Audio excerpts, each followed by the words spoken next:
How do you deal with shaky marriage? Para kasi sa akin, pag sinabi mong mapupunta kayo sa situation na shaky yung marriage, ibig sabihin may cause yan. Okay. Diba? May dahilan that affects your marriage for it to become shaky. What I've learned is you try to give yourself time and give your partner time to think about it. Think about kung ano yung mga pwedeng maka-solve or ano yung possible things na tinuturo sa akin ng situation, di ba? And not to think of the option of maghiwalay na lang agad. Diba? I was in that stage before.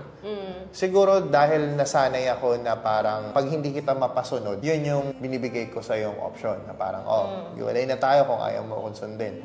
Hiwalay na tayo kung ayaw mong gawin yung gusto ko. So, nung nalampasan ko na yung stage Nalampasan mo na?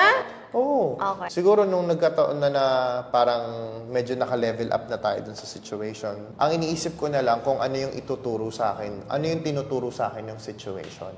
So parang nagkaroon ako ng ganong idea nung may nabasa ako minsan na parang when you find yourself in a hard situation, try to always think kung ano yung tinuturo sa'yo ng situation.